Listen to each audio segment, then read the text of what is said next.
religiosamente el Papa es el representante del Dios en la tierra, pero me lo tenés que demostrar eso. No tiene una verificación empírica real. Exactamente. Entonces depende del ámbito en el que vos te parás, vos con tus propias herramientas podés justificar un montón de cosas. Ahora, la ciencia tiene un método, tengo que poder demostrarla, observarla y tiene que ser repetible por cualquier otra persona o cualquier otra institución. Y cuando hablamos de que alguien demostró que la Tierra gire o se mueva o se traslade en esa órbita elíptica planteado por Kepler, en donde si la órbita es elíptica la Tierra tiene que acelerar y desacelerar.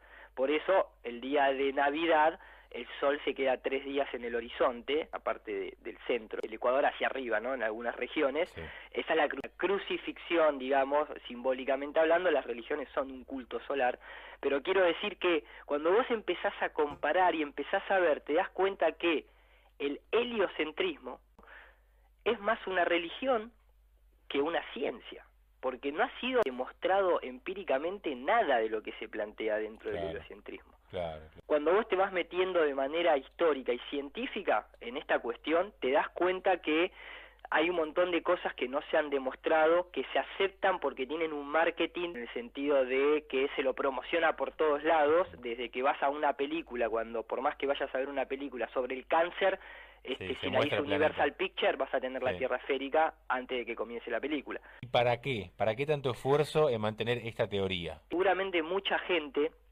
que sin darse cuenta ha aceptado el modelo heliocéntrico, lo más probable es que se haya vuelto una persona no religiosa, ¿bien? Porque también uno cuestiona las instituciones religiosas y sabe que dentro de la institución religiosa no es lo mismo hablar de espiritualidad que de religiosidad. Entonces, si yo a esa persona le digo, ¿para qué se creó una institución religiosa? Lo más probable que me conteste es para un control social, y obviamente para un rédito económico, porque se venden un montón de cosas y de alguna manera, recordemos que la iglesia ni siquiera paga impuestos, ¿no? La persona que hace esa pregunta, si la compara con la situación religiosa, con una institución religiosa, incluso una institución política o lo que fuese, va a llegar al mismo punto, que es control social y control económico.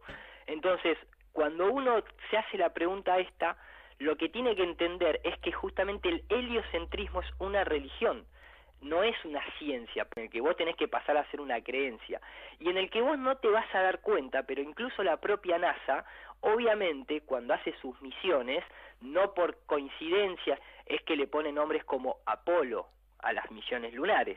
Es curioso, ¿no? Porque se viaja a la Luna, pero se usa el nombre del Sol, porque Apolo es justamente la representación de Lucifer, es el portador de la luz, es la estatua de la libertad, la que está ahí arriba. Cuando vas al Rockefeller Center vas a tener la estatua de Apolo. Cuando agarras un billete de $1 y lo das vuelta vas a tener la pirámide con el ojo inacabado ahí arriba que representa el sol.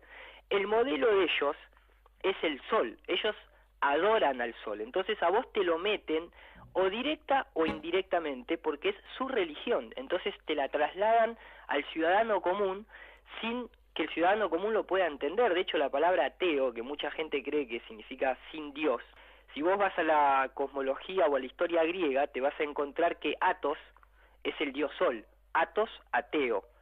La gente que dice yo soy atea, creyendo que lo que está diciendo es que no tiene ningún dios, sino que adoran al sol. Exactamente. Por un lado te van a plantear la teoría del Big Bang, que, oh casualidad, mucha gente ni siquiera debe saber que fue creada por un jesuita, Georges Lamaitre, un jesuita francés, no fue creada por un científico. Después apareció Edwin Hubble, que retoma eso y lo ponen a él como una consecuencia de lo que creó este jesuita.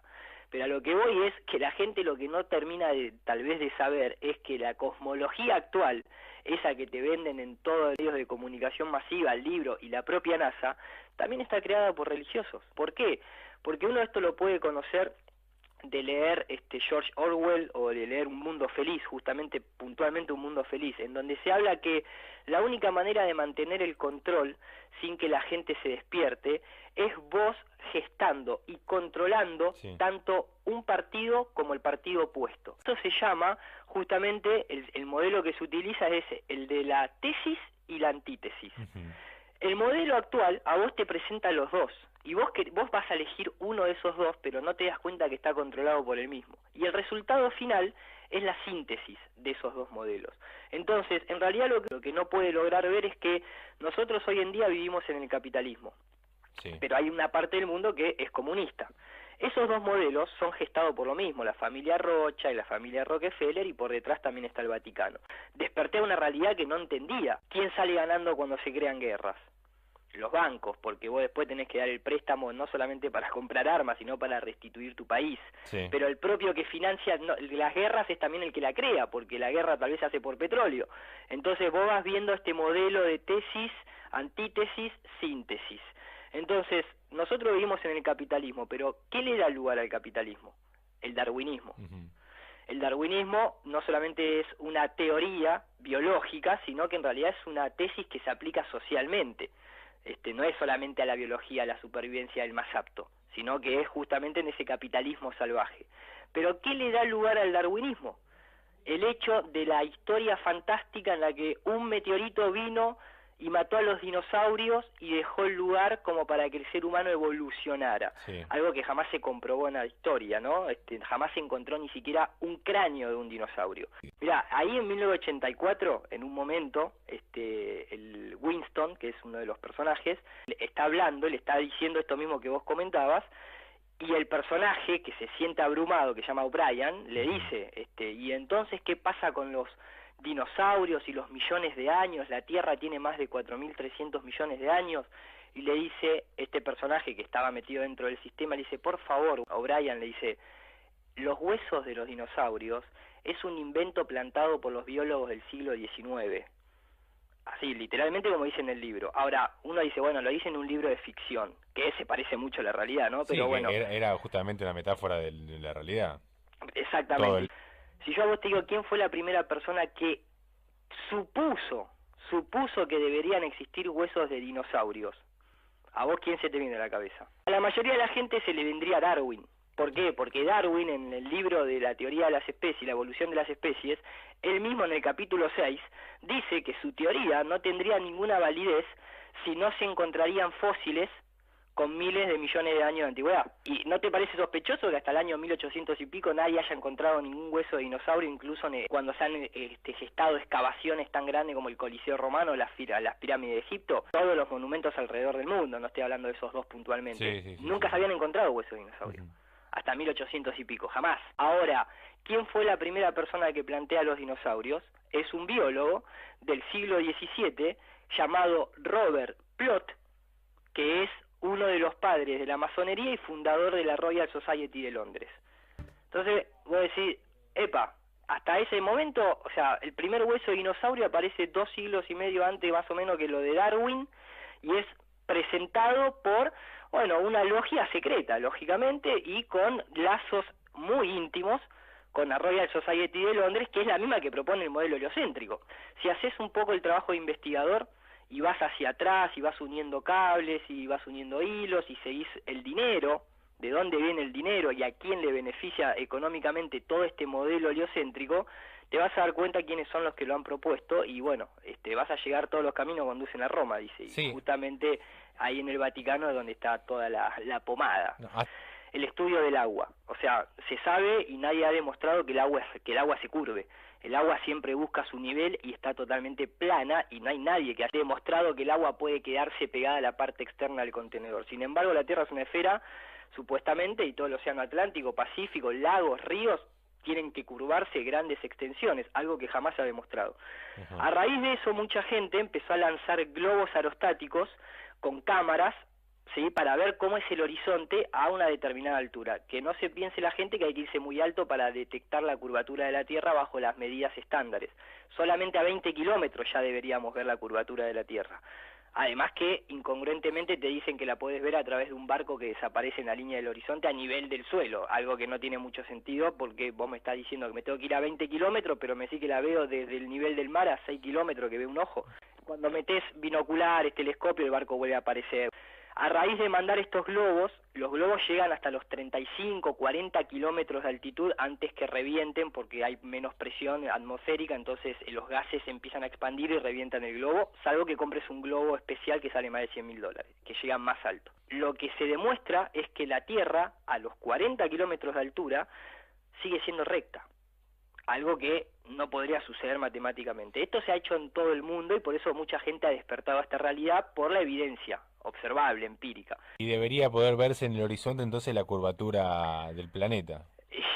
Supuestamente, aunque La sea supuesta plano, la curvatura. palabra planeta refiere a plano, Sí, pero sí.